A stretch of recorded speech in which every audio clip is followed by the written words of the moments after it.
రకరకాలైన ఎందుకు ఇవే ఉన్నాయి అమెజాన్లు లేదా స్విగ్గీలు చేసుకుంటారు కదా, అందులో మినిమం 15,000 కూడా జీతం, ఇంకా 5,000. వీళ్ళకి ఏంది అది ఏంటంటే పొమ్మని లేక పొగబెట్టడం లేదా పోయేదాన్ని కవర్ చేసుకోవడం. ఒక 2.5 లక్షల ఉద్యోగాలు తీసేశారు, ఉపాధి అవకాశాలు. అది ఉద్యోగం కాదు, ఉపాధి.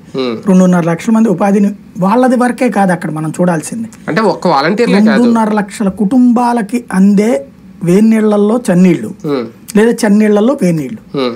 ఇది ఒక ఎత్తు అయితే ఈ 2.5 లక్షల కుటుంబాల కారణంగా 1,47,00,000 ఇంటికి వెళ్తున్న సేవను ఆపేశారు వీళ్ళు. ఇది ఇప్పుడు బానే ఉంటది తాత్కాలికంగా, రోజు పోయే కొద్ది ఇప్పటిదాకా ఏంటి అసలు మనది ఇదివరకు మనం ఆఫీసుల చుట్టూ తిరిగిన దాంట్లో 1% కూడా లేదు. ఇప్పుడు వాలంటీర్ వచ్చాక 1% పని కూడా లేదు. 98% పని వాళ్ళే చేశారు.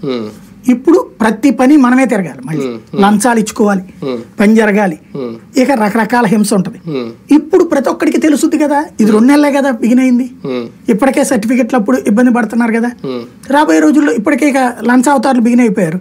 ఇప్పుడు మీకు అర్జెంట్గా సర్టిఫికెట్ కావాలా, ఇంత ఇవ్వండి లేదా మీ ఇష్టం. ఇది ఎప్పుడైతే బిగిన్ అయిపోయిందో ఉద్యోగులు హ్యాపీ, డబ్బులు వస్తాయి. ఇంతకుముందు డబ్బులు పోయినాయి వాలంటీర్ల వల్ల, సచివాలయ సిబ్బంది వల్ల, ఇప్పుడు డబ్బులు వస్తాయి, వాళ్ళకి హ్యాపీ. కానీ విక్టిమ్ పబ్లిక్. ఇది దీర్ఘకాలంలో కనబడేటటువంటిది.